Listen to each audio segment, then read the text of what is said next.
P T I نے گھٹنے ٹیک دیے۔ الیکشن کمیشن کی زیر نگرانی دوبارہ انٹر پارٹی انتخابات پر آمادگی کا اظہار کر دیا۔ توہین الیکشن کمیشن کیس میں پی ٹی آئی کے وکیل بولے نشان لے کر 5 سال کے لیے پارٹی تحلیل کر دی گئی ہے۔ ممبر الیکشن کمیشن نے واضح کیا 5 سال کے لیے نہیں، پارٹی کو تا حیات تحلیل کیا گیا ہے۔ بلہ اہم نہیں، ہر پوسٹر پر بانی پی ٹی آئی کی تصویر ہے۔ بانی پی ٹی آئی اور فواد چودھری کے خلاف توہین الیکشن کمیشن کیس سماعت ممبر سندھ نثار درانی کی سربراہی میں 4 رکنی کمیشن نے کی۔ بانی پی ٹی آئی کے وکیل شعیب شاہین اور فیصل چودھری الیکشن کمیشن میں پیش ہوئے۔ شعیب شاہین نے کہا کہ الیکشن کمیشن کی نگرانی میں دوبارہ انٹر پارٹی الیکشن کرانے کو تیار ہیں۔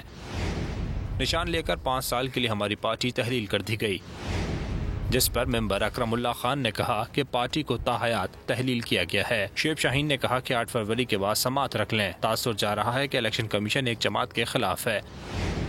مختلف جگہوں پر دفعہ 144 لگا دی گئی ہے، انتخابی نشان بھی چھین لیا گیا۔